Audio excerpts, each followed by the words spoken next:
Jadi ada kabar bahwa setelah Lebaran 2025 ini, isu reshuffle atau perombakan kabinet pemerintahan Prabowo Gibran ini kembali berhembus begitu. Jadi selain kinerja, komunikasi buruk dari para menteri dan juga pembantu Presiden Prabowo lainnya ini menjadi sorotan Tribuners.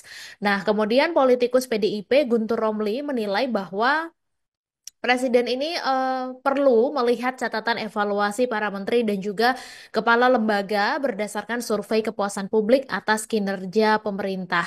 Dan menurutnya bahwa hasil survei ini bisa terlihat menteri-menteri yang dianggap rakyat tidak bisa menjalankan program dan juga malah membuat blunder begitu.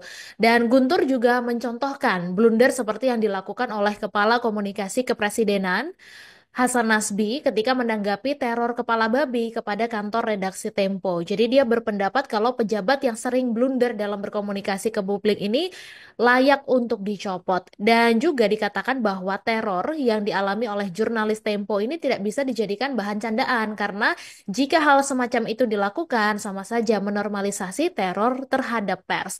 Kemudian juga Tribuners persoalan ekonomi yang mengemuka akhir-akhir ini juga tidak luput dari perhatian publik di mana nilai tukar rupiah yang terus melemah dan juga IHSG yang anjlok beberapa waktu lalu ini juga menjadi sorotan apalagi saat ini di tengah perang dagang global setelah Presiden Amerika Serikat Donald Trump menerapkan soal tarif impor yang sangat tinggi Tribuner sehingga diperlukan menteri-menteri bidang ekonomi yang solid. Karena itu Guntur juga mendorong Prabowo untuk mengevaluasi menteri-menteri di bidang ekonomi.